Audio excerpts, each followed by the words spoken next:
All right, round 3. Let's try this again.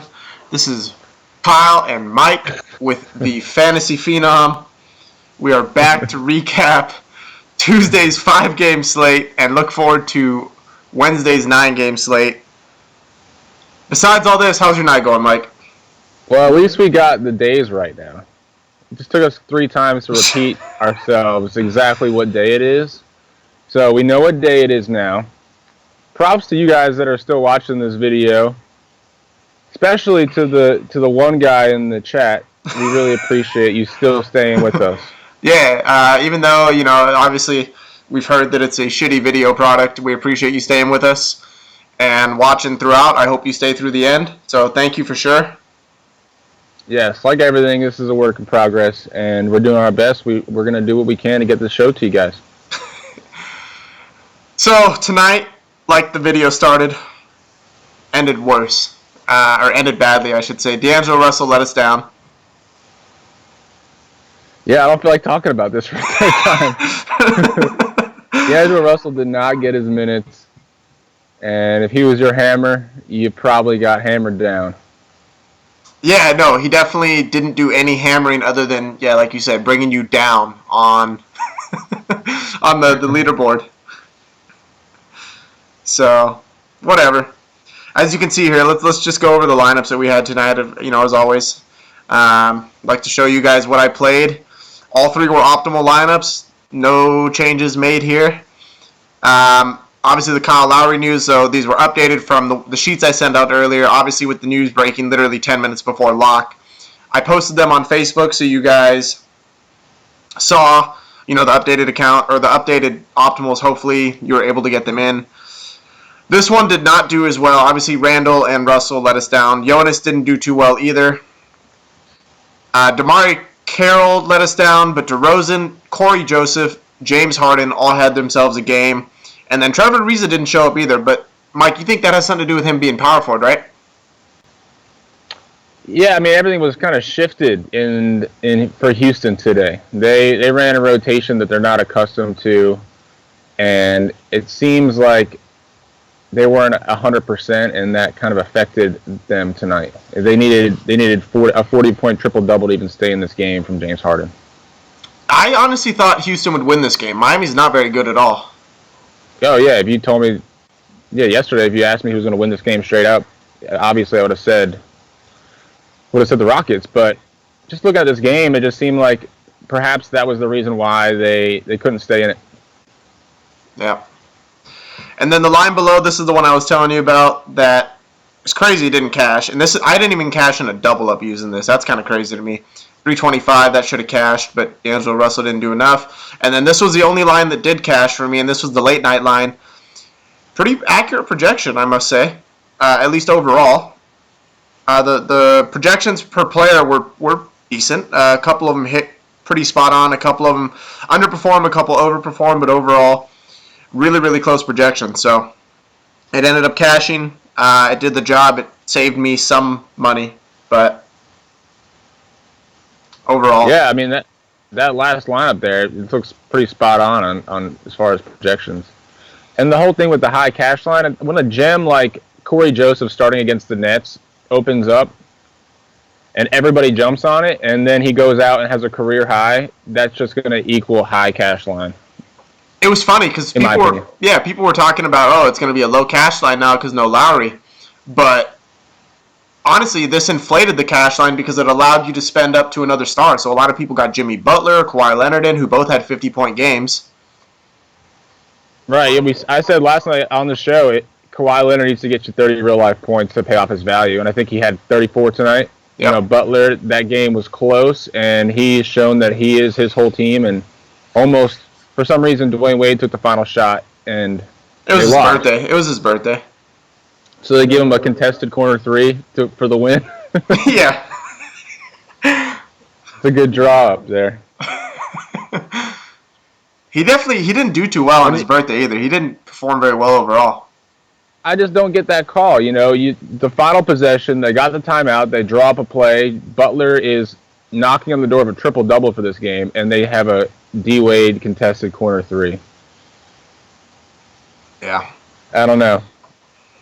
That would have been it's a sour taste. But we also talked about Robin Lopez last night, and he had A great game. he had a season high 21 points. So something to look for. Georgie going Dang forward. went off. Obviously, there was, and I want to talk about this because there's a trend. I'm telling you, players that are sick and end up playing always end up balling out.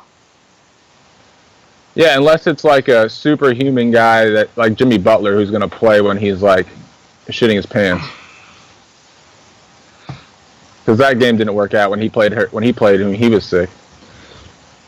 But yeah, generally when there is a theme, at least they're going to be low owned too. So I'm just responding to a comment here. A user's asking about. Good. A user's asking about multiple accounts, and FanDuel definitely they will ban your second account. But I was able to get my first one, and it was no problem. All they do is they close your second account, and then you're still able to get your first account back. So I still find. Go ahead. Go ahead. Well, High Powered was asking. He was like, is there hope to get my FanDuel account back? And yeah, absolutely.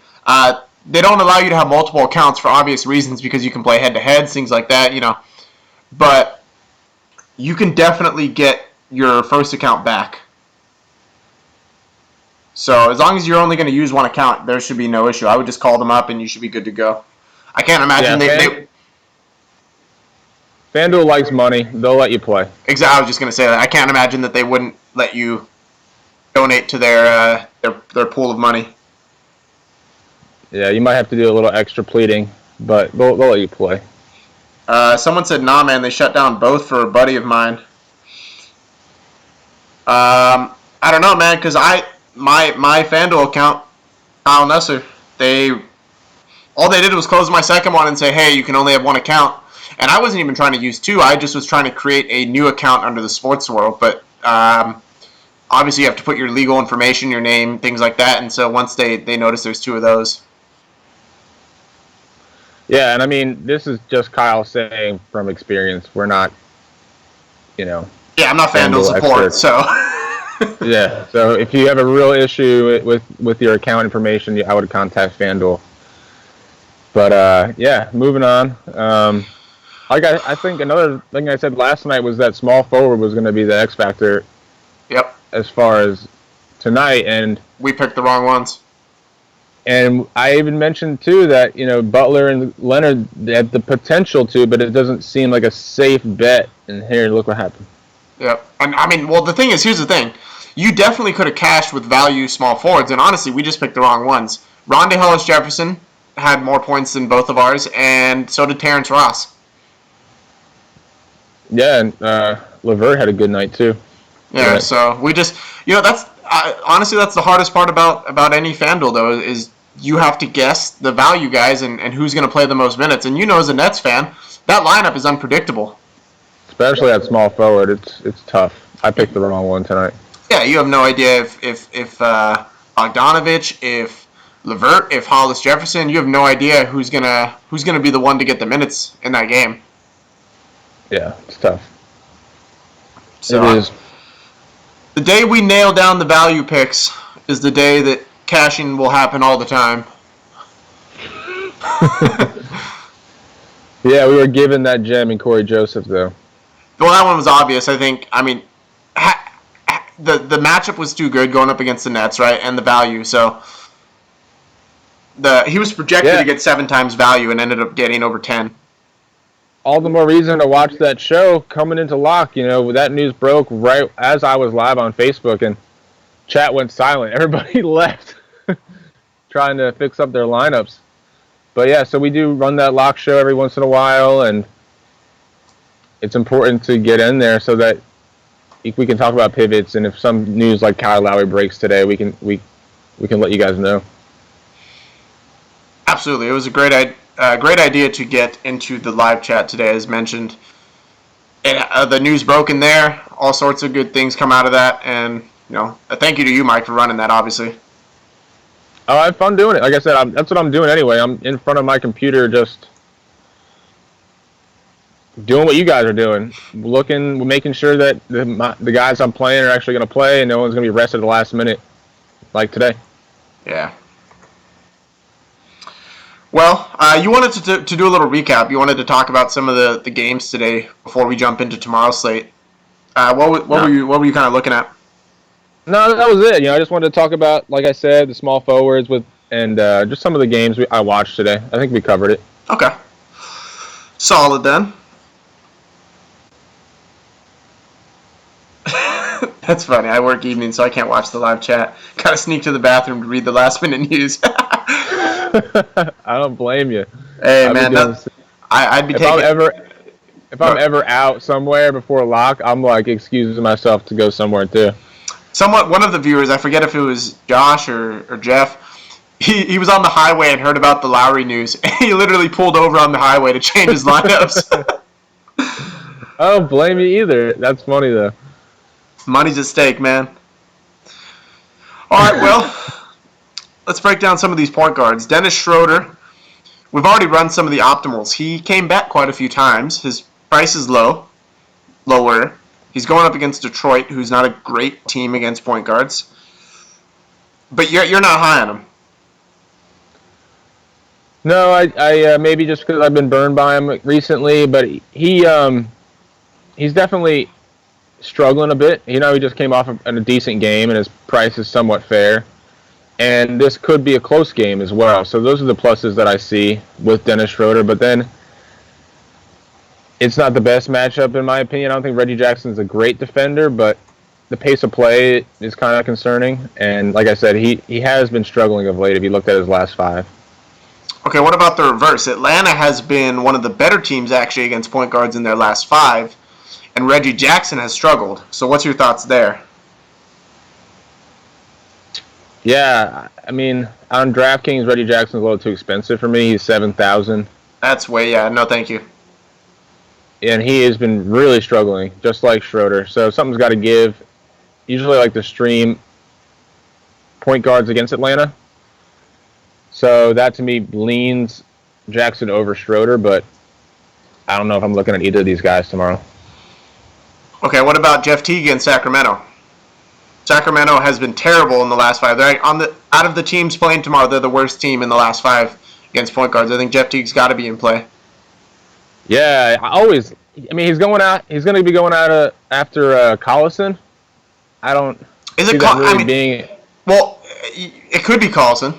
The Kings rotate. I think Lawson is questionable tomorrow. He left the game, if I'm not mistaken. Let's see. With an ankle injury. So yeah, I think he's expected to play. From what I've been reading online, I think he's expected to play. He did practice, but left practice limping. Yeah, I see that now. But still, Lawson or Collison, Jeff Teague is the better player than those two, and he gets a good matchup. His price is a little too high, in my opinion. I think you can, for less than $1,000, pay up to somebody considerably higher ceiling. Okay. And so, are you looking at? I'm not really looking at Collison and Lawson either. By the way, I'm not going reverse there. Yeah, that is just an awful decision. I hate trying to make that decision. I try to avoid it as much as possible. Okay, so what about one of my favorite players, John Wall, and Mike Conley? I really like John Wall tomorrow. You don't as much. It's not that I don't like John Wall. The dude makes me money, I'm sure he's made you money, if I'm not mistaken.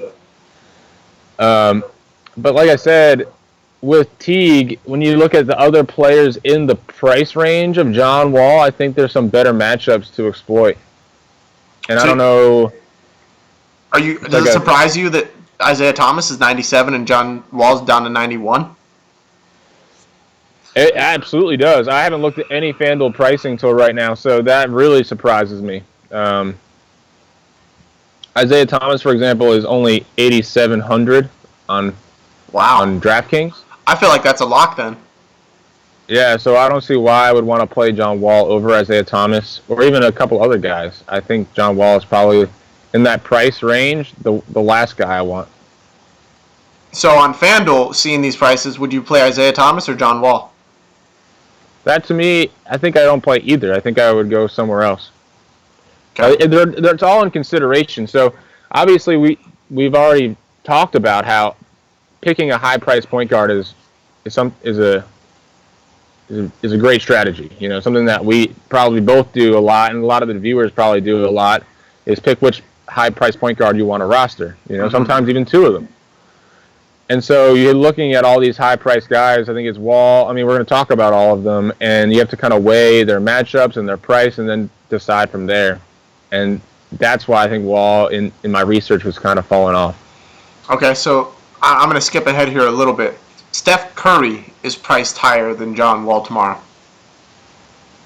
Only by $100 though, so I think I would say they're almost about the same. So you look at them on an even playing field. I just think John Wall's more consistent. I can see that too. He's definitely proven his floor. I don't know. If I had to choose between those two, I'd go with Wall. I don't know. I'd make that same decision. Curry's been playing a bit better, a bit more consistent of late. I think he's put together at least 5 straight on DraftKings of over 45 points, which is right at 5 times value. It's going to be a ridiculously high-scoring game tomorrow. If the Thunder can keep it close, I should say. You're looking at the point total in that game is 226 right now. Curry's coming off a great game. Again, Wall, I think, provides a safer floor, but his matchup isn't a positive, so I think he gets a little bit below average in like the plus-minus rating. Even though Conley struggled this year against point guards? I don't know if that he's struggled. He's struggled of late, but he's still Mike Conley to me. I don't know. Okay. Derrick Rose, are we looking at against Isaiah Thomas? I don't know. Are you? I'm not. There's too many other point guards for me. I'm indifferent about that decision based on the other point guards. So we talked about Steph. Russell Westbrook. Is he worth paying up for in the main slate? Always. To me, he's always worth a look. He's at 12-3, which isn't crazy high for him. I think he can reach value. But to me, I don't ever really roster him on a 9-game slate in cash. I think he's too much. But in a tournament on a 9-game slate, you're obviously looking for closer to 70 or 80 from him. So that's what you have to think. Do you think he can get 70 or 80 tomorrow in this matchup? I don't. No, I don't think so. Against Steph Curry in that game? I just don't think the Thunder can keep it close in Golden State. Especially, again, Steven Adams isn't there again, remember? Yeah, I think Golden State is an elite defensive team. I mean, they're just all elite players, you know? Well, here's the thing. Golden State, when they try, is good on defense. They haven't tried all year on defense. Yeah, I mean, if you're judging defense based on opposing points per game, then I see what you're saying. But I still think that one-on-one defense, they're one of the best teams in the league. You know, like other than like probably Klay Thompson, I think they all can be elite one-on-one defenders. Okay, here's a point guard I don't think it's going to be high on tomorrow, and it's for good reason. He struggled mightily as of late. But he has a really good matchup, and that's Drew Holiday. Drew Holiday, I think his price is coming down to earth a little bit because of the recent struggles, which makes him worth a look. And like we said, we just glossed over Derrick Rose, and we have Drew Holiday, and we have the next guy, Elfrid Payton. They're all kind of in the same price range in the mid-tier. So to me, you weigh those 3 together and choose which one you like the best. With New Orleans playing against Orlando, we just saw Peyton shut down George Hill. I think George Hill's a bit overrated in general, but I think I like Peyton a little more.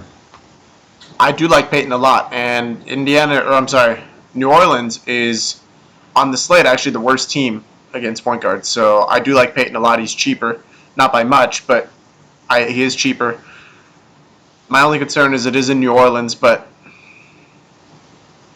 I don't know. He's been on the road though. The Magic have been playing well on this road trip, and I mean his price is probably $1,000 more expensive than it was this time last week. This is true. So he got down to like 4,800. So you have to consider, is he worth 6,200? And I think on this hot streak, he's been doing it all for this team. I know they've been dealing with a shakeup in the lineup and personnel changes, and they've been getting a lot of heat in Orlando. So perhaps Peyton is factoring into more of a role. And I mean, at least he's shown it on this road trip. So I think you ride it over Holiday if you're going mid-price. Okay. Now let's look at this Portland-Charlotte game. I would say, I mean, they're within the same price range, Kemba and Dame. I think Dame is vastly underpriced for his potential. I agree completely. So Dame Lillard really hasn't given you this Dame ceiling game since he's had that injury. Mm-hmm. And that kept him out like 6 or 7 games a couple weeks back. Might not even been that long. It seems like a couple weeks back. But he really hasn't given you that game, and it's kept his price low. So I think 8,400 is a bit low for what he can do as far as ceiling. And I like his matchup over Kemba Walker. I prefer Dame against Kemba than the other way around. I agree. Okay, so are you a believer in this Kemba at home narrative? I personally don't buy it. The numbers are actually very similar home away for Kemba. I know in the beginning of the year he was balling out at home, but they've regressed to the mean. I just don't buy the Kemba at home narrative anymore. Yeah, I don't factor in home and away into my research unless I have heard or read something to make me look into it type thing. I think the two that stand out to me significantly is Eric Bledsoe and Devin Booker. Eric Bledsoe is amazing at home. Devin Booker is amazing on the road. Those are the two that stand out to me. Kemba Walker he never really stood out to me and just made me want to play him now. I don't know, yeah. And the other thing is, maybe earlier on in the season when all the players are getting adjusted to NBA life and being on the road, perhaps you weigh into them being at home. But now that we're in the grind, it to me, I don't think it makes a difference to them. Okay, unless it's like a really long road trip, Mm-hmm. So I was just going to ask you about that. Is NBA the most or least dependent on home court advantage out of any sport? Well, they play indoors, so yes. Okay. I think weather is the factor when it comes to different stadiums and. Well, I guess I'm thinking different teams. I'm looking, I guess, at things like the Chiefs at Arrowhead is a clear home favorite. Like that's not even a debate. And then the Patriots at home. Football I think is the biggest sport for home field advantage. The Seahawks at home. But basketball I just don't see it. Like I've seen teams win hockey as well. Hockey as well is a huge home ice advantage. I've just seen it happen too many times in basketball where it doesn't seem like the home away splits really matter. Well, in football, they play once a week, and so, I mean, I think you see the fans get into it much more, but it does factor into me in basketball when you get down the stretch and the games really matter. But when you're in the mid-season grind, you have people that are buying tickets for their one game of the year, Mm-hmm. They're not true huge fans like it is in football where everybody that goes to the game are huge fans, at least the majority. I got you. I see what you're saying. Okay, and then so this last game, Toronto at Philly. Now I just saw Kyle Lowry is actually from Philadelphia, 1. And 2, there is rumors, I haven't seen anything official yet, that DeMar DeRozan will sit tomorrow. Where'd you hear that? I haven't seen anything about that. Some of the viewers were just mentioning that. Obviously, they've shown that they will if they want to. Like today with Lowry. And, I mean, like you said, Lowry's from Philly. He went to Nova. He generally plays well in Philadelphia. He just got rested last game. And he has a great matchup with T.J. McConnell, most likely not playing. Exactly. So, to me, everything kind of shoots toward Lowry tomorrow again, like I was feeling him tonight. So, can you go Lowry? And here's my favorite point guard play on the slate, honestly, is Sergio Rodriguez tomorrow. Kyle Lowry is an awful defender this year. Awful defender. Yeah, no, it's definitely been shown that point guards against Toronto play above their average And you want to talk about a Lopez? You want to talk about a Lopez law like we have at center? You can say this is a Lowry law. I love playing point guards against Kyle Lowry. I could get on board with a Lopez or with a Lowry law, but you talk about Sergio Rodriguez as being one of your favorite plays. I mean, this guy is trying to take advantage of an opportunity. He just got his job taken from him, and then McConnell gets this wrist injury right after he gets back from his injury, and now he's back playing the minutes. I mean, this guy wants his job back, and he's going to be playing like it. I'm seeing that he wants to play, but the team is listing him as doubtful. Who, so McConnell? McConnell says he wants to play, but the team is listing him as doubtful. Yeah, I watched an interview with him today at the gym during their shoot around, and he played. He didn't play full 5-on-5. He was shooting the ball, but he had a splint on his arm, and I don't think they're going to let him play, especially if Sergio Rodriguez is playing well. They're all right. It just doesn't seem to make sense. I don't think McConnell has the final say in that. Is I think where you're getting at. Exactly. He's not like a superstar that's going to. Yeah, exactly. Okay, so moving to shooting guard. Tim Hardaway Jr. Is KCP back tomorrow? Let me see what. No. He's out again? I think he's been. I don't know if he's been officially ruled out. I have game time decision on mine, but he was unable to practice, so. Yeah, that was a pretty gnarly injury. Isn't likely to play, so does that put Tim Hardaway Jr. in play? Well, obviously KCP is their best defender, is their best defender. I say no, just because his salary is a little too high for me. He played 35 minutes last game, only because he got the start without Howard. And with Detroit's size, I think we see more Cephalosha and we see more Bazemore. Okay. I mean, we're gonna see 20 to 25, 28 minutes of Tim Hardaway tomorrow, but I don't know if he pays off that price. Okay, I like Avery Bradley tomorrow against New York in Boston. I do too. I think shooting guards. Yeah, 6,400. Sorry, let me move to the DVP there. As you can see here, the Knicks are the worst team on the slate. But interestingly enough, and again, I think this has a lot to do with Marcus Smart, not Avery Bradley. Avery Bradley's been out, so this is, again, why digging into the stats is important. Boston's the worst team over the last 5, and it's not even close. 46 points a game against shooting guards. But Avery Bradley's been out, so... Yeah, and New York is experimenting at the position. That was Courtney Lee's role. He played 35 minutes at shooting guard all year long for the Knicks, and now, last game, we saw... Ron Baker got the start at shooting guard. Played 25 minutes and paid off his value. We saw Brandon Jennings got 20 minutes. Courtney Lee got 21, and Justin Holiday got 23. So it's like an open tryout right now, and it seems like Ron Baker's coach's favorite getting the start, and then they're just kind of throwing other people in there. And that's what's going on as they try to go to this smaller lineup. I still think they benefit more by just playing O'Quinn at the 4, but who knows what they're doing in New York. What about Nick Batum tomorrow against Portland in Charlotte? I like Batum. His price is 7,400.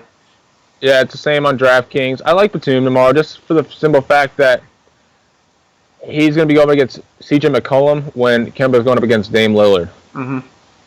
And Batum hit 40-plus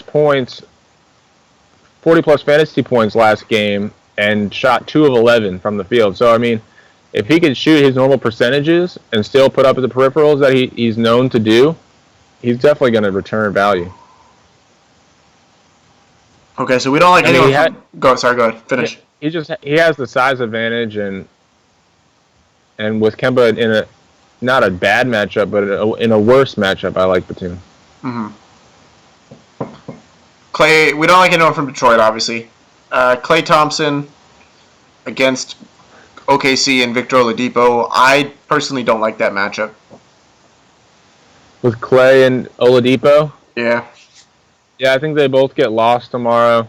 I do think Oladipo is a safer play I as agree. far as like limited ceiling, high floor, limited ceiling type thing. Um, but yeah, I think they both get kind of lost tomorrow. And this isn't really a stack type of slate.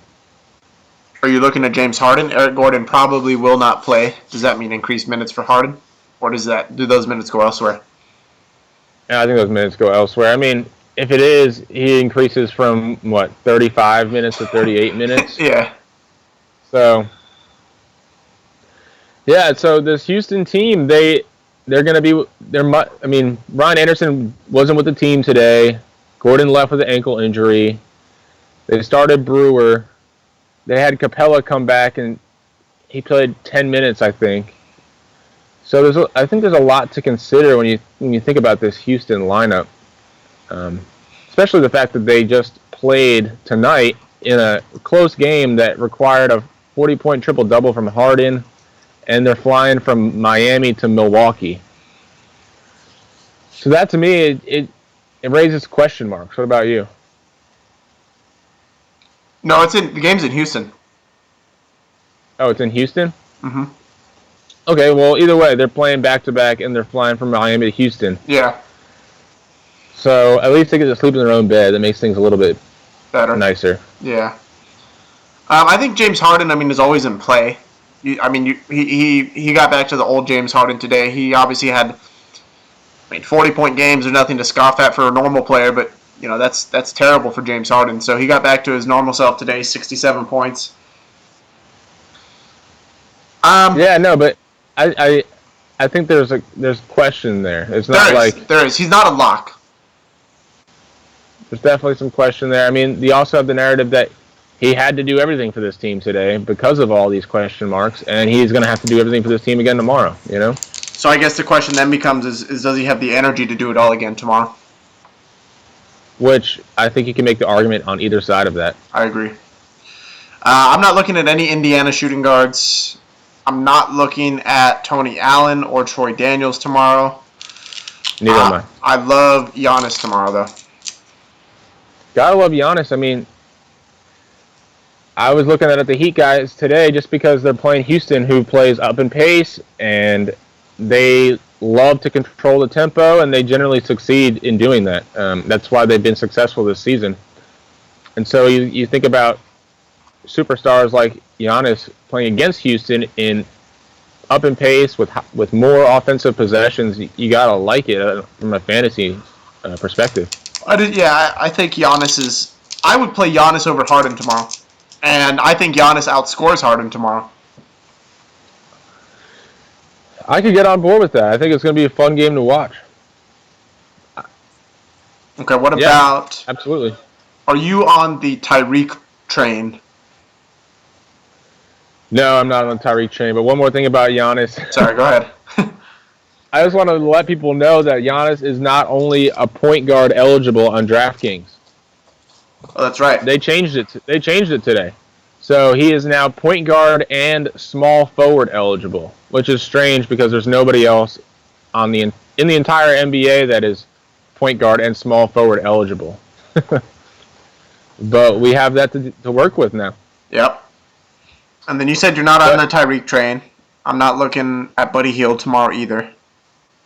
Yeah, so the thing with Tyreek is if you look at it, minus the Brooklyn game, he was supposed to be on a minutes limit. Yeah. And because he was balling and they were without Anthony Davis, they just were like, screw it. Well, I guess screw the minutes limit today. But then they went back to it. So it's like, yeah, now he's back to 23, 22, 24 minutes. Yeah, so these trainers just like getting the okay, saying it doesn't make any sense. Why put somebody on a minutes limit and then go off of that because he's playing because you want to win against the Nets? Yeah. Like how does that work? You sound kind of salty that they took it out on the Nets. Perhaps I am, but still, the facts are there. That is strange to me. Why say someone's on a minutes limit and then take them off it to beat the Nets? You're not looking Whatever. at any New York shooting guards? I think you can for value. I mean, they're showing that this is a tryout of sorts, you know? I just don't. I can't trust the minutes. No, you can't trust the minutes. They're all getting spread out minutes, but then again, what if somebody heats up? What if somebody heats up and they decide to run with them? So it's pure GPP play. Yeah, and I think the main candidate for someone to heat up would probably be Justin Holiday. I agree. I like Holiday more than Lee. Oladipo against Klay Thompson. I like that matchup better than Klay against Oladipo. But I don't really like either matchup particularly. Oladipo, if I really am high on Russell Westbrook and I want to get some of that exposure. Do we know whether Fournier is 100%? I actually know. Fournier originally was believed to be out. He's ruled questionable. I don't think he'll play tomorrow, which puts Jody Meeks in play for me. Oh yeah, so what I've read is that he's not going to play for the rest of the road trip. That's what I saw as well, and then I saw that the questionable tag was there. Yeah, then they made it questionable. So I doubt he plays if that's the beat writer saying that he's not going to play for the rest of the road trip. I mean, Jody Meeks, without Fournier, he's averaging over 30 minutes. That's what I'm saying. The minutes Fournier's are there. Missed. Yeah. So he becomes a solid cash value kind of guy. Mm-hmm. But we've seen that he doesn't really have the 30, 40-point upside. He's just kind of the guy that he can hit value. Get a solid 20, 25 from. Yeah, he can hit value. I'm going to stay away from Philly shooting guards. CJ McCollum isn't in play for me. Nick Batum has not been a good defender this year. Yeah, so the Philly shooting guards you saw last game, they all kind of split time. They also have a guy on a 10-day contract, Jason Randall, who got some time too. Yeah, I don't know about CJ either. It's like if Dame's only $100 more, I think I'd rather go Dame over Kemba and Batum over CJ. What about you? Yes, Batum is cheaper. So yeah, I can see that. You save $900 doing that. I guess it would depend on where I'm fitting them in. I typically like to start, if I'm building a lineup from scratch, I typically like to look for value first and then build from there. Yeah, I normally pick the game I want to spend up on, or pick the 2 or 3 guys I want to spend up on, and then I plug in the 2 or 3 of my favorite value plays, and then I go. Yeah, I generally don't want to do Dame and CJ, or like you can do Batum and Kemba, you know? Yeah. Like you can do Kemba and Batum, but I don't think you can do Dame and CJ. Yeah, Dame's assist numbers aren't good enough. But, you know what, actually, to be fair, though, how the rotation usually works for Portland is CJ will end up running the second unit a lot of the time, and he'll end up playing point guard. So Dame will come off halfway through the first quarter. CJ will usually finish it out, I believe. And, yeah, you're right. And then CJ kind of does, for the second and third quarters, he runs with the second team, and then, of course, they come back in at the end of the game. No, you're right. That is how they like to do things. They like to do as much as they can with both of them off the court, or one of them off the court. I'm laughing at one of the comments. Someone says, I set my lineups when taking a shit and I cash. And I typed laugh my ass off. And then someone said, I like how Kyle didn't crack a smile, but typed laugh my ass off. He only knows you do that because he does it himself. So I said it's the thinking chair. Yeah, he cut the check needs to cut the shit. You know you do the same thing. Oh, I love it. So if DeRozan's out, Powell definitely becomes in play. We've seen Powell can at least return value. Yeah, I love Powell's game, man. I think he's a solid talent on this team. I think they have some backcourt depth. They showed it with Corey Joseph, and I think Powell's got some talent that they just need to refine. They've been hesitant to really give him the minutes, though. For some odd reason, maybe there's something that we're not seeing, but if DeRozan sits, yeah, throw him in there. And then bump up Corey Joseph again, too, if DeRozan sits. Who do you like better, Norman Powell or Corey Joseph? I'd like Norman Powell if he gets 25-plus minutes. Okay, I agree with that. Plus, I like the fact that Powell will be shooting guard because I would rather go. I would rather use someone else at point guard. I don't have. Obviously, you don't have the flexibility to use both or to play both positions. Yeah, Powell could be today's Corey Joseph tomorrow if DeRozan sits. And then Bradley Beal, we're playing him against Tony Allen. I like Bradley Beal's price a little bit better on DraftKings at 6.4. And like I said, I'm not as high on John Wall's matchup as you are. Mm-hmm. And that's generally when I like Bradley Beal because that usually means that he's getting the open shots. And the thing is, again, Tony Allen has a great reputation as a defender, but Tony Allen struggles against jump shots. And we've seen J.J. Redick eat him alive. Bradley Beal lives off that what the hell's that name? Open shot, the mid range. No, not an open shot, but I mean Bradley Beal. He'll be on his spot and he'll catch the catch and shoot. That's what I'm looking for. Catch and shoot. Damn it. Yeah, he's a catch and shoot guy, and like I said, if Wall's in a bad matchup, that's when I kind of look at him because he's going to get a lot of catch and shoot opportunities. And also, I like to roster Beal when he's a streaky shooter as well, and he's posted 2 straight good shooting games. So that's what I like to look at with Beal. To be honest, I mean, and again, I don't agree that Wall is in a bad matchup, but that's neither here nor there. Yeah, I mean, it is John Wall. It's not really, he's matchup proof. I agree with that. I love John Wall.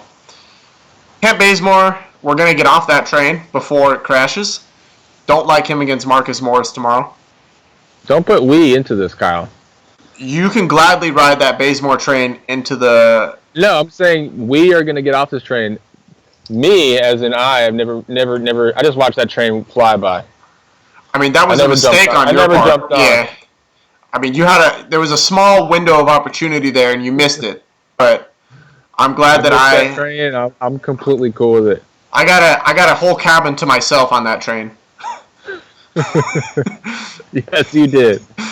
And I enjoyed it. That was a luxurious cabin those 2 days. But you got off the next stop, and you lived to tell about it, huh? Exactly. I'm not going to go the reverse either. I'm not going Marcus Morris against Bazemore. No, I don't think you can. I think this is a negative matchup for the Wings in Detroit. I can't go Paul George tomorrow. Paul George does not seem to hit above a ceiling anymore. Wait, is that right that the Hawks are carrying 7 small forwards on their roster right now? Wow. Yep. Strange. One shooting guard in Tim Hardaway. Yeah, Paul George, I don't know, man. I don't know what's up with him.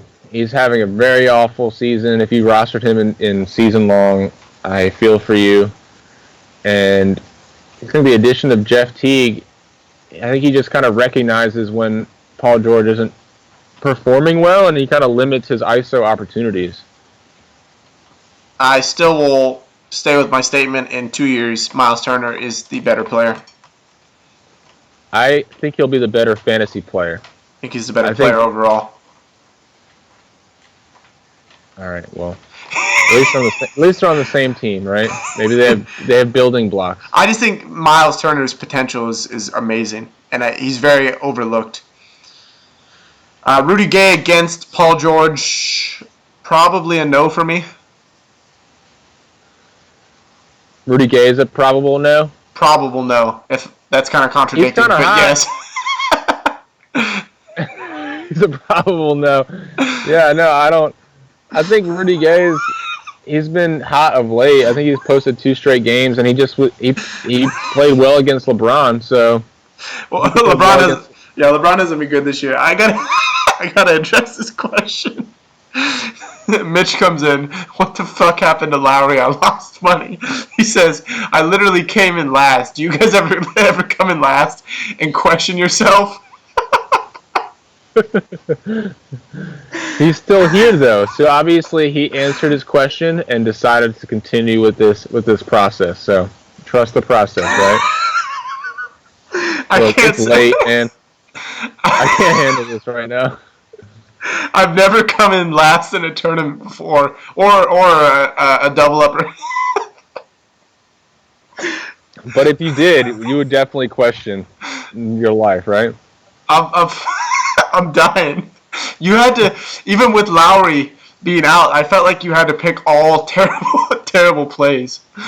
But I mean, I'm not laughing. I'm sorry, I'm not laughing at you. Let's think winning ways. Absolutely, trust the process as always. Trust the process. No small forward on Memphis. That is a wasteland. Yeah, Otto Porter, I guess, is in play. I mean, who on Memphis is going to cover him? I don't think Porter is much in play. That's true. He does have a good on-court matchup. James Ennis and Chandler Parsons, I'm not worried about either of them. I think you can easily just eliminate this game, though, from the slate. You very well could. But like if you just want to just fade a game, I think that's probably the easiest one to just fade. But every time we seem to do that, that seems to be the plays that win people lineups, right? You're not supposed to say that on air, but yeah. I mean, look at let's look at San Antonio, and we talked about so Dallas and Chicago, Jimmy Butler, and we talked about San Antonio and Minnesota today. Ricky Rubio easily would have won a lot of people money had they played him over D'Angelo Russell. You save money doing that. Georgie Dang came from that game. I think my take with that is that when you have a game like that, you have to pick which player on each team is going to be the guy. So that's what I say. If I have to pick one player from that game on the Washington side, I'm going to go Otto Porter. I could dig that. I really could. I think that's a very fair point for that price, because you're putting him in the same price as the next guy, Trevor Ariza, and then the next guy in Jay Crowder. Yeah. So out of those three guys, I think I could get on board with Otto Porter being the guy. We've seen what he can do. Okay, so I don't think this will be a popular pick, and I don't think people are going to enjoy this because Trevor Ariza burned a lot of people today. I'm going back to the Trevor Ariza well, and I'm swan diving into that shit tomorrow. Trevor Ariza. I don't know if I might belly flop into that shit, but I'm not going to swan dive. I don't hate it. I think he's definitely in my player pool for tomorrow just because of the matchup. He's going to get a lot of Tony Snow, and I don't think he's going to start at power forward again like he did tonight. I think they kind of work it out, and we see some more Sam Decker. I think Sam Decker played over 24 minutes tonight. I think Sam Decker can play the power forward. Exactly, that's what I'm saying. Oh, okay, gotcha. I think they were just hesitant to do that because Sam tweaked his shoulder during the Nets game. And from what I was reading earlier today, that they wanted him to start, thinking that he's a similar type player to Ryan Anderson as far as spreading the floor, but they didn't feel comfortable giving him that much of an extra run with him having that little tweak in his shoulder. So we'll see what happens tomorrow. That's fair. I love Trevor Ariza tomorrow, though. As you see here, Milwaukee is terrible against small forwards. They're trying to compete with Brooklyn and LA for the worst team, and against small forwards. And Tony Snell's awful. Can't stand Tony Snell or Michael B. It doesn't matter who plays for them at small forward. Trevor Ariza has the best matchup on the slate, and I think on that alone, on one, Trevor Ariza's offensive potential and then his matchup potential, I think he's a great play tomorrow. I think he's a good play from the fact that his potential to hit value is probably higher than almost anybody else. Mm-hmm. The thing is, I think Otto Porter provides a higher ceiling than Trevor Ariza tomorrow. I disagree with that. I think Trevor Ariza has the higher ceiling. Okay. But, I mean... Agree, disagree. Yeah, of course. I mean, it'd be boring if we agreed on everything. What about Sam Decker, though, as a minimum price guy? We saw him get over 24 minutes tonight, and I think he had over 25 fantasy points, if I'm not mistaken. I think it's going to depend where he plays. For me. Do you think if he plays against Jabari Parker, I think he's a solid defender.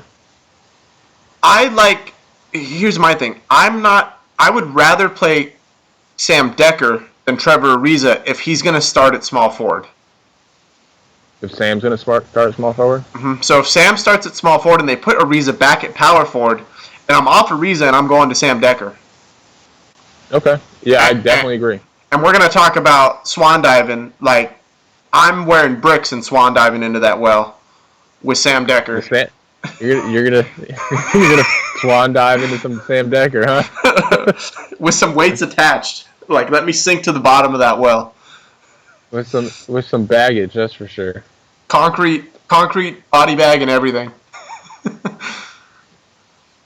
Michael Beasley going back to Houston. I like Michael Beasley. I think he has a good matchup as well. If he gets the minutes, I think he's shown that he can return value. Yeah, that's an ultra tournament type value, though.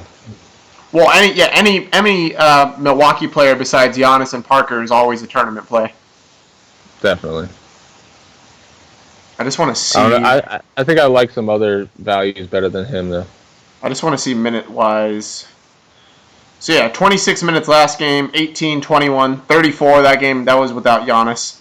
So 26, 18, and 21. I think you can bank on at least 18 tomorrow. If he gets anywhere above 22 to 23, I think he hits value easily.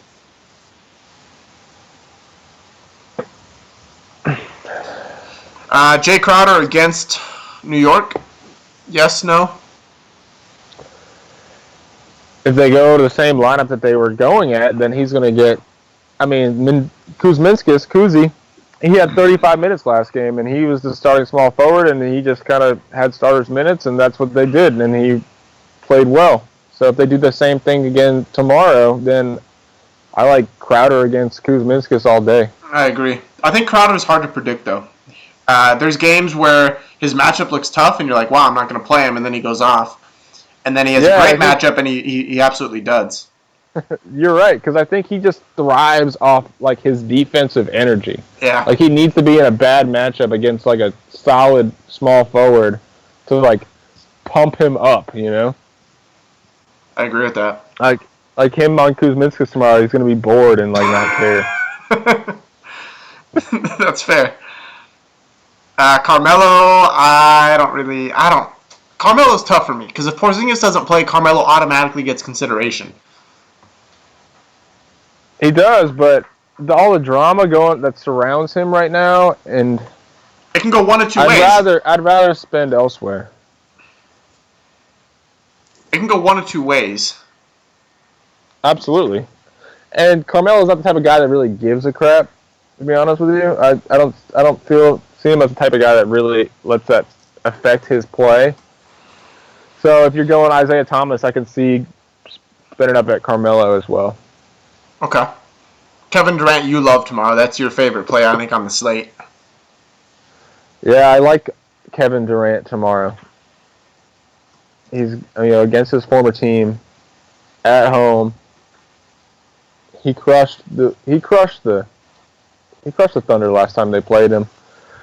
And it seems like the Warriors just kind of let him do his thing. He took 29 shots in 31 minutes. They just kind of let him do what he wanted against his former team, and I expect that to happen again. I don't think Andre Roberson is anything to worry about either with Kevin Durant. Yeah, obviously not. Solomon Hill, I'm okay on. Aaron Gordon against Solomon Hill? I think you could go there in a tournament. $4,900, definitely. Okay, Michael Kidd-Gilchrist against Portland. Portland has not been very good against small forwards this year. I think Harkless is a sneaky good defender. I mean, Kidd-Gilchrist is somewhat underpriced, but I think I would rather roster Gordon because I'd rather roster Gordon in the tournament. I almost like Harkless over Kidd-Gilchrist if you're going cash game play. I mean, yeah, they're right there, 38.1 and 38. Kidd-Gilchrist hasn't been nearly the defender that he was known for either this year, so I can see that as well. Harkless has shown, given the minutes and the opportunity, he can at least return value. Yeah, he's not a high usage guy. He doesn't rely on his offense, but he's a defensive presence, and I think with Aminu back, he doesn't have to do as much on defense on the wing. But, Kid Gilchrist could easily double-double tomorrow. He's an unpredictable guy. Mm-hmm. Okay, what about Damari Carroll and Terrence Ross? And Robert Covington, I guess. You can also throw him in there. I don't like Covington as much, but I do like Carroll, and I do like Ross. I just don't know which one I like more. And I think I'm leaning to Carroll. Not on Covington. There's values I like better than Ross, and I think you can ride Carroll. Let's say 4,200 for Carroll. Yeah, go there. He's way higher. Yeah, he's $1,000 more on DraftKings. Fuck, 5,200. Yeah. Damn, that's rough. I don't know if I could do 5,200 on DraftKings where your salary's you have less salary to spend. Yeah, it's tough. That's rough. To go Carroll on DraftKings. John Lure is questionable tomorrow, I believe. Let me see if I have a. I thought he was already ruled out. Let me see if I can get official wording or at least the most up-to-date news. Either way, I don't think I'm looking at anybody in that game from power forward. He returned to practice Tuesday and is questionable for tomorrow. If John Lure starts tomorrow, I think Paul Millsap is a absolutely great play.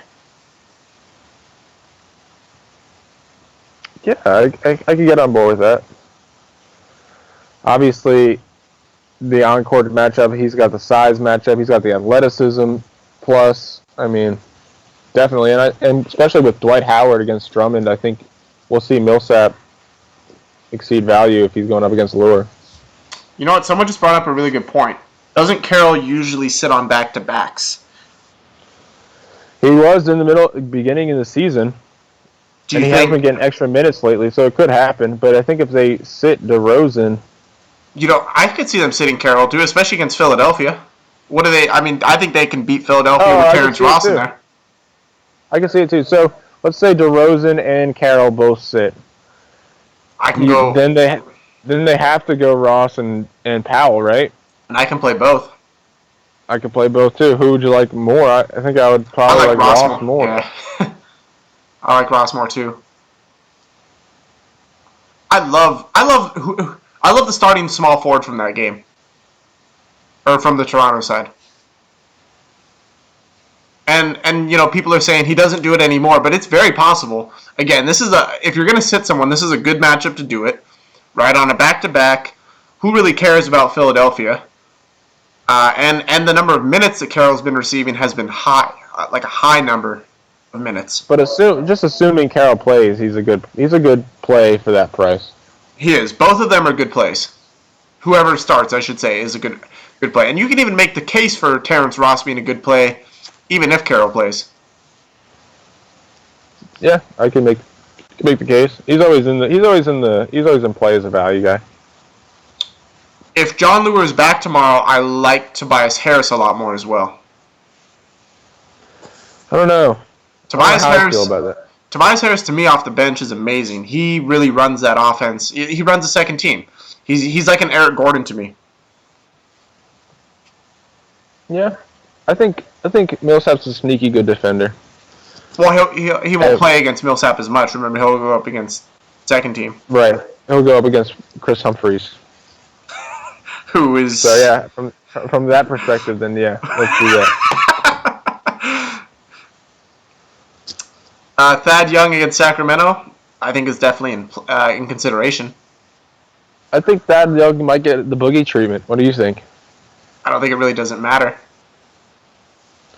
Well, I mean, you gotta think about the boogie treatment, meaning like he's going to get higher than average fouls per game, So possible foul trouble. Someone just asked if you need at least 2 player stacks to cash. I'm going to say no. I think I like to target guys that have high correlations, teammates that have high correlations, but it's not necessary. I don't think you subject yourself or lock yourself into that mindset. And correct me if I'm wrong, Mike, but I don't think you lock yourself into that mindset of having to get teammate stacks if they don't fit and work together. So for me, when I I keep saying this, but I look at the slate and I pick the game that I want to invest my money in. If that makes sense. I pick the game that I feel like is going to be close, it's going to be high scoring, it's going to be a prime fantasy game. And I say, okay, this is going to be a prime fantasy game. Let me find the studs in this game. So from that perspective, say, for example, we were just talking about the Boston-New York game, and the two studs in that game are Thomas and Melo. Mm-hmm. So from that perspective, then yeah, if it works out, 2-player stacks, if that's what you mean by 2-player stacks, then that's kind of what I try to do. But then again, if you think the best fantasy game tomorrow is the Thunder and the Warriors, then it's more of a decision of where you're going to spend your money. That makes sense. Okay. Are we looking at Anthony Tolliver? He's been getting a consistent minutes at power forward. Yeah, I still like his price as a safer value guy. I agree. 4,000 is still very doable. Zach Randolph might be my favorite. I actually know Jabari's my favorite, but Zach Randolph is going to get a lot of consideration in my rosters tomorrow. Going up against Washington, who's not very good against power forwards, and Zach Randolph, who even on a 20 to 20, or let's say a 24 to 28 minute range, which is where he is, he usually gets between those minutes. He can get you 30 points, which is 5 times value easy. I like Zach Randolph, especially against Markieff Morris. I think he can bully the bully. I agree. Markieff Morris is a little high. 6,000? That's a little high for me. Yeah, I like Otto Porter better. I agree. For the same price. Now, Montrezl Harrell's moved back to power forward on FanDuel. Does that speculate anything for you? The only thing it really speculates is that perhaps once Capella gets his minutes back, that Harrell might become... He might carve into Ryan Anderson's minutes at the 4, just because he's played well with Capella. I was going to say, you're going to have to give Harrell some run. Yeah, he's going to get some extra run. I don't think he's going to... His price is going to have to come down before we roster him again, because it will, once his minutes fall.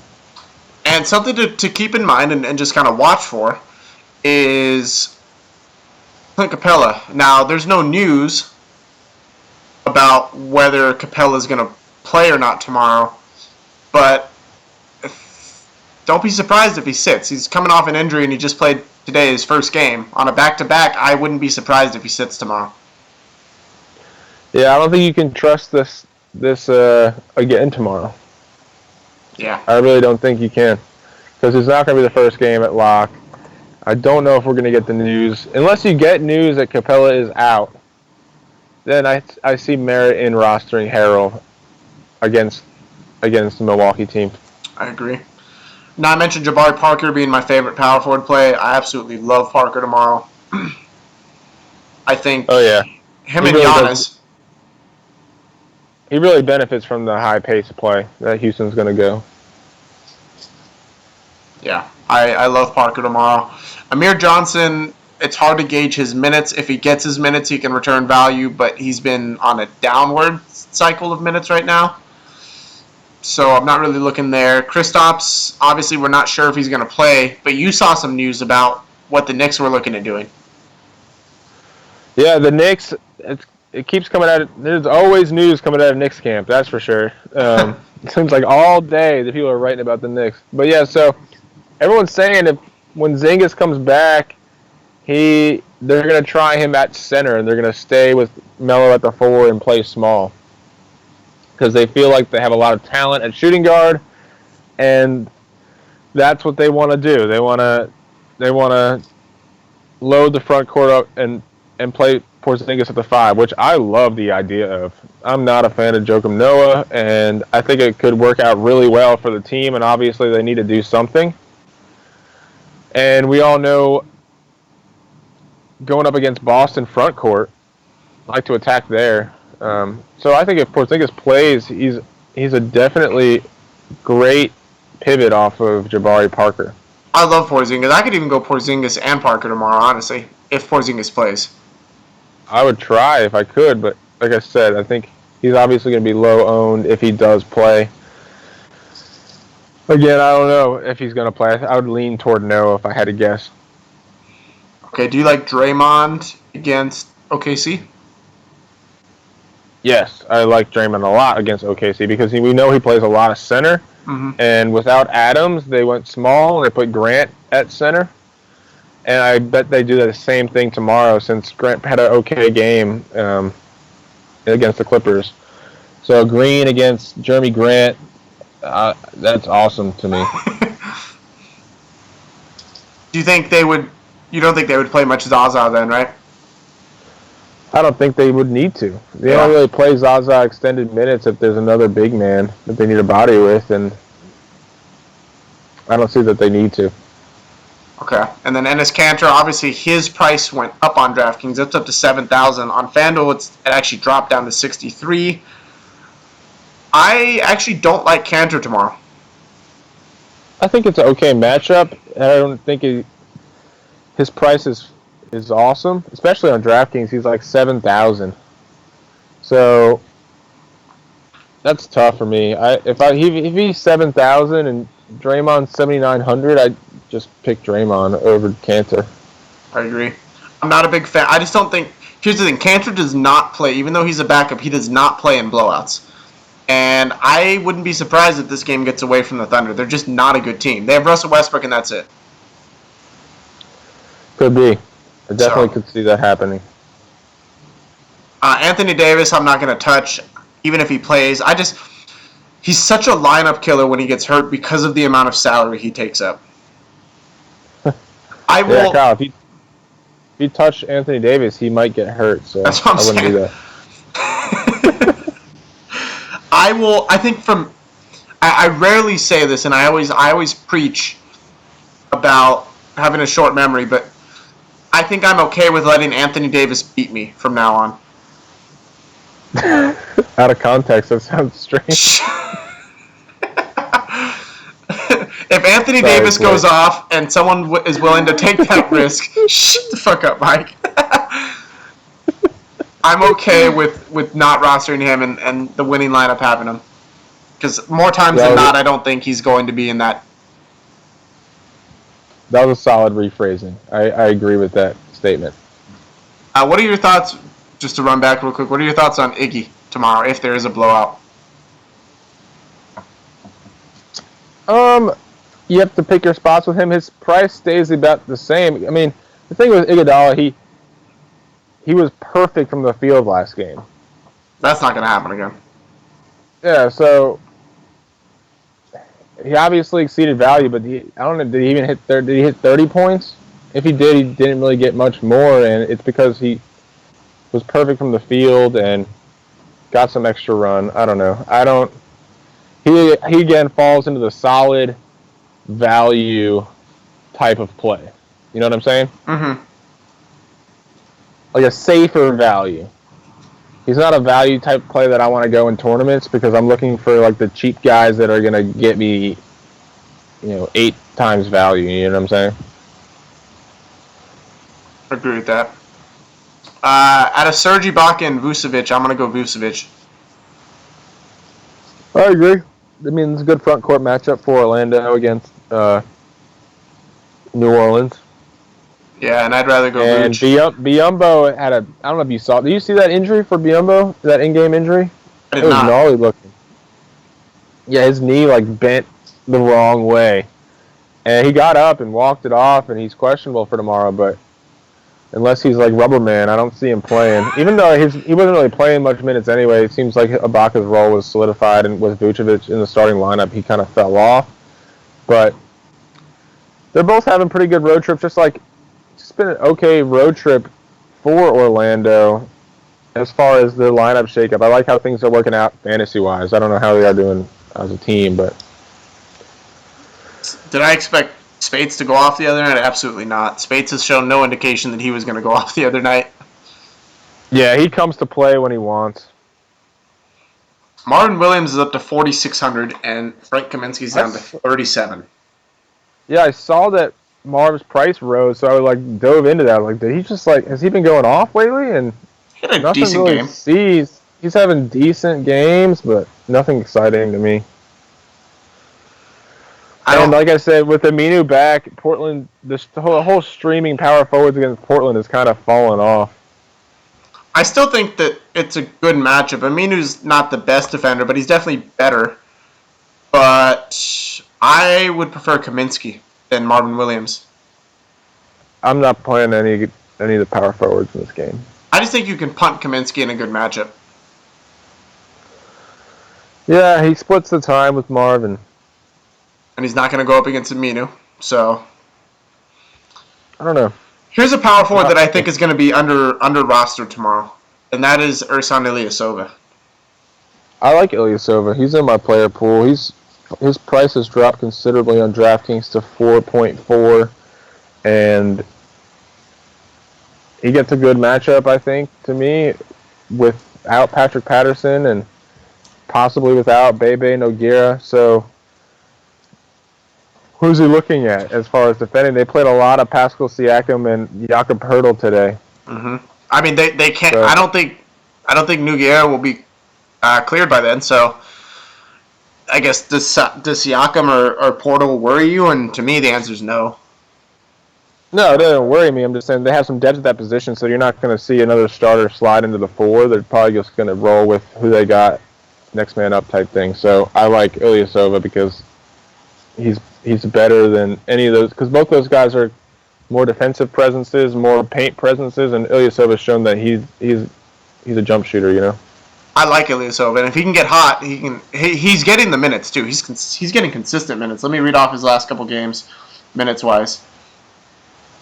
Yeah, they like him in Philly, man. They really do. And it was a really good trade for them. Yeah, and Noel and Okafor, actually, and Embiid all have injury concerns. I think Embiid just coming off an illness. Noel had an ankle injury, if I'm not mistaken, and because they had to take Okafor out of the game because he got tired because he hasn't played so many minutes. Yeah. So Ilyasova over the last 5, 28, 26, 30, 30, 26. So I think it's a safe bet to say his floor is 26, 25 minutes, and then you can see as many as 32. Yeah, I think it's pretty safe. I like it. I like him at that price. So I agree. The New Orleans-Orlando game stack. I think Orlando could be a stackable team. I like think Peyton. You could go, I like Peyton and Vooch. Yeah, you can go 2-man stack there. Pretty nice. I like that. I like Peyton and Vooch a lot. We're going to talk about Vooch in a second, obviously. So, Atlanta, Detroit. Drummond is a terrible defender. Dwight Howard, I haven't seen anything on him. He's playing, correct? Yeah, he rested last game, so I don't see why he wouldn't play. Drummond is a game-time decision. He sat out practice with a sprained right knee. It says issue. Didn't he leave that last game early? Yeah, it said optimistically questionable is what his official ruling is. I'm not playing Drummond anyway, but something to keep an eye on is Marjanovic. Oh, yeah. Give me all of that Boban if Drummond's out. Absolutely. I mean, it's totally different on FanDuel, though, when you only get one center. So, I don't know how I feel about that. I will take that value. I love paying down at center. And if Drummond is ruled out, is this game? It's an 8 o'clock game, so we might not have the news by lock. But you'll for sure have it on a shorter slate, on the divided up slates. Yeah, paying down today would have paid off with Robin Lopez. I don't think any of the high-priced centers really went off. Brook Lopez did. He had 42 points. He had 7 times value. Yeah. 6 times value. Yeah, but Brook did nice for me tonight. But if Boban is... Or even I don't even care if Boban starts. If Aaron Bain starts and Boban comes off the bench, he's going to get his minutes. And we've seen what Boban can do. In 9 minutes, he had a double-double. I'm not entirely convinced that guy is an actual human being. He's so ugly. He's I think he is the NBA equivalent of Hodor. He just goes around saying Boban. He just looks like Boban, can you do this? Boban. Boban, yeah. Tell me he doesn't just look like an overgrown human. He's not a human, man. I'm not entirely convinced that he's a human. He doesn't even jump when he dunks. He literally just stands there and throws it down. Yes, Boban. Boban. But no, I will roster Boban tomorrow if Drummond is out. And also, Jack just mentioned as well. Fuck, I bet Boban pulls more bitches though. I won't deny that. Boban probably gets some ladies. When you have money, you get ladies. But Aaron Baines is also questionable with a knee injury as well. So How do you think Aaron Baines does with the ladies with that haircut? he has kind of like a. He seems like someone I would be judging on jury duty. All right, too far. We gotta finish this, man. Let's do this. DeMarcus Cousins is in a good spot tomorrow against Miles Turner, and I can get behind the reverse. I can go Miles Turner against Boogie, but I prefer Boogie against Miles Turner. All right, so you got Miles, you got Boogie, you got Giannis, and you have Westbrook. Pick two. Say that again? Sorry, I was reading the comments. Giannis, Westbrook, and Boogie. Pick two. Giannis and Boogie. No hesitation. I agree. Yeah, what about Gasol against Gortat? I don't like the reverse. I don't like Gortat against Gasol at all. I don't like either of these guys. Again, this game is you have to pick which guy on each team is going to go off. So if you like Gasol, you said Porter for the Washington side. Would you say Gasol is the guy to go off for Memphis tomorrow? Yes. Holy shit. I was just looking up, so Boban's married. His wife is ridiculously small. She's really attractive. God. Do a Google search real quick on your phone. I'm not like incredibly surprised. I mean, again, he is an enormous NBA man type guy. I don't know. Can't believe I'm Googling this right now. I'm gonna Google it for everyone to see.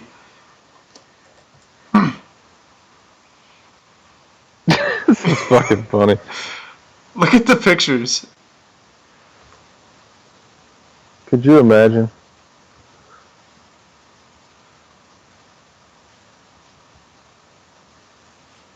I wonder how they met. What would be your guess? Tinder? Shit, I don't know. Can we just finish this, man? It's 4 o'clock in the morning where I'm at. That should make you question your life, Mike. We're both single, and Boban has a dime piece wife. I'm not concerned about Boban. Unless the only concern I have with Boban is if he's gonna make me money or not. Greg Monroe, I think if he his minutes trended down recently. Yeah, so with Monroe, in my opinion, they play him when he's got a big to go up against, or he doesn't have a big to go up against. When there is like a solid big man in the game, they like to play Henson extra minutes, which is what we saw against Embiid. And tomorrow with Houston, there really isn't that traditional big man, so I think Monroe gets his minutes back, but it's still who knows. But do you like Monroe, don't you? I do if he gets his minutes. But yeah, so do you agree with that narrative, though? I do agree with that. I do agree with that. I could see Monroe getting some play tomorrow, though. Yeah, I could see it, too. I just said, like I said, I think it's solely matchup based between him and Henson. Henson, yeah. Okay, so Al Horford against New York. We all know how bad New York is against centers. I like Al Horford. he's been pretty consistent, and he's another guy that I think can definitely produce tomorrow. And I like the Al Horford, Isaiah Thomas stack. So we're talking about teammate stacks. I can get behind that as well. I think a point guard center or a point guard power forward is a preferable stack because they don't take away from each other. Yeah, I agree. I think I most of the time like to go big man point guard stack unless there's certain teams that I can go point guard shooting guard stack as well. Mm-hmm. But it's only certain teams. We're not looking at the New York center situation. Not looking at Golden State. Steven Adams is out. I don't think Joffrey Laverne is really a play for me. Not looking at New Orleans. I love Vucevic. Yeah, we just talked about Vucevic in a good matchup against New Orleans. Even if Davis plays, I like Vucevic. They both are below average defenders in my opinion, and I like him for his price as well. On DraftKings, he's only 6.6K, which is cheaper than Horford. And I think that's another two-man stack that I can get on board with Peyton. Yeah, like we talked about Peyton and Vucevic. Portland and Chicago, you mentioned a narrative for Mason Plumlee. I don't like Cody Zeller, but we do like Mason Plumlee. I kind of like Cody Zeller. I think you can attack Plumlee. I think he's an awesome defender. But I really like Plumlee tomorrow. Like I said, especially on DraftKings, he's 5,600, and he is going back to North Carolina where he kind of grew up, went to high school, played for Duke, playing in Charlotte. I don't know. I think this is obviously a slate that has a lot of centers that we're talking about, and I think this is definitely a matchup that he could take advantage of, in my opinion. Are you going to go after Joel Embiid tomorrow, 8,400 on FanDuel? I don't know what he is on. Yeah, he's the same price on DraftKings. No, I don't know if I'm going to do that tomorrow. I don't think so either. I'd rather go Plumlee. Man, it's the North Carolina Duke matchup. Oh, that's true. Plumlee, yeah, they played against each other a lot, actually. So that's interesting to me. They're both gonna be fired up. Okay, and then are we going back to the Jonas well tomorrow? Against Embiid? I don't think so, man. Philadelphia's terrible against centers. I don't know if I don't think I can do that, especially with all these centers on the slate. I don't know if I'm going to go because Valanciunas' price is up. I mean, when he was back at 4,500, yeah, maybe I could consider him on this slate, but at his price, I don't think he really he's in the same price range as Greg Monroe and Mason Plumlee, and I would much rather have both of those guys. I think yeah. My favorite plays in order are Boogie, Plumlee, and Vucevic. I agree with that. Okay. And then I like a little bit of Horford and some Zeller. I agree. Actually, I'm not big on Zeller. You can have Zeller. I'm not big on that one. Zeller's underrated, man. He is, but Plumlee I think is also a more underrated defender. Perhaps. So, obviously the show is already almost an hour and a half, so we're not going to run some optimals tonight. I will run all those. I'm off tomorrow, so I will send these sheets over to you guys as the preliminary ones, and then actually both Mike and I are off tomorrow, so we will update these as the slates are released. Obviously, the only one we have is the main one as of right now, I still believe. I don't believe any of the others have come out. Yeah, still the only main one. So I'll release the optimals for the main slate, but I'll release an updated sheet tomorrow with the other slates broken into it. So look forward to that. Other than that, thank you again for coming on the show, Mike. Enjoy having you. And it's been fun. I like doing this position by position. I think we kind of get more involved, and can be good, it can be bad. I mean, it's a late show for me. That's why we had a little fun there at the end. But still, I mean, I'm excited about 9-game slate for sure. Finally spread this ownership out a bit. I feel like we haven't. It's been a while since we've got a 9-game slate. Correct me if I'm wrong. It's been like 3 or 4 days now. Yeah. But yeah, I like this. I like that people are catching on to the strategy. Someone just asked about the center stack. I think you can do that Vucevic Horford stack, and I think I even like, Isaiah Thomas, Horford, Peyton, Vucevic on DraftKings. You can go there. Agree with that. But yeah, so more to come tomorrow. It's going to be a fun day and excited. As always, make sure you're following those pages up above to my right. That way. To your right, yep. That way. The Facebook business page is pretty important. If you want any last-minute injury news, question and answer, Mike does that on his off days, 30 minutes, 45 minutes before lock. Of course, the group discussion is a huge page. That's building back up. Fantasy Phenom Movement, make sure you're in there. A ton of good talking heads in there. Twitter, obviously any updated news that I get, I will release out there. Emails above. PayPal for donations for those of you that are interested in doing that. Again, always appreciated, never asked for. And then the link for the sheets, which are still free as of right now, is in the description below. So make sure you click on that if that is something you are interested in. So thank you again, you guys, for tuning in. Again, thank you to Mike, and we will be talking to you guys all over social media. Later. Thanks for tuning in.